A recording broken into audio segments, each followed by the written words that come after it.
MacBook Air 1466 model. This is a 2017 model, and this model is unable to power on. See, there is a issue in 3-volt circuit. This 3-volt circuit is very corroded, badly corroded, and we have to replace this IC, 3-volt IC, and all damaged components. See,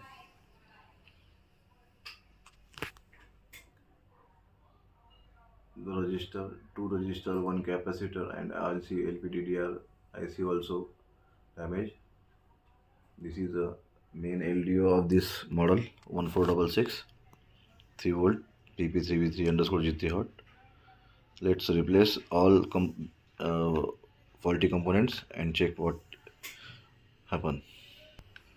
We replace all these faulty components and now connect our pen drive for display purpose.